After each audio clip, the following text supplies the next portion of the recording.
Hello, and today we are making mallow quiche and salad. I call it casserole. Yeah, you call it casserole. I picked up in the field from a clean place the leaves and I clean it thoroughly. It's called, what are they called? Mallow. Mallow? Yep. Mallow leaves. They grow in Israel and are very nutritious. So you put it in water for like 3 minutes and then you have to strain it. Yes, and squeeze. Get all the water out, otherwise it's very watery. Is that olive oil? No, it's the water. They're green. You chop it to the size you want.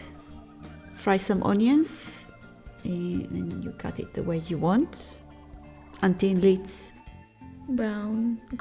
Golden, yeah. You add some garlic and the leaves. Stir. Add salt and black pepper. And I added some more olive oil because it looked a bit dry. Olive oil here is like extra seasoning. You can eat it now as a salad with a lemon, or you can do a quiche from it. Now it's not enough to have only the mallow, in my opinion. You need another taste and something to get the body into the casserole quiche.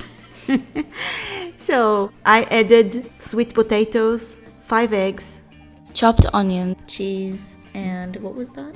Breadcrumbs. You mix it all together and you add seasoning according to your likings. In this case, the breadcrumbs had some flavor to it, so I didn't need to add any.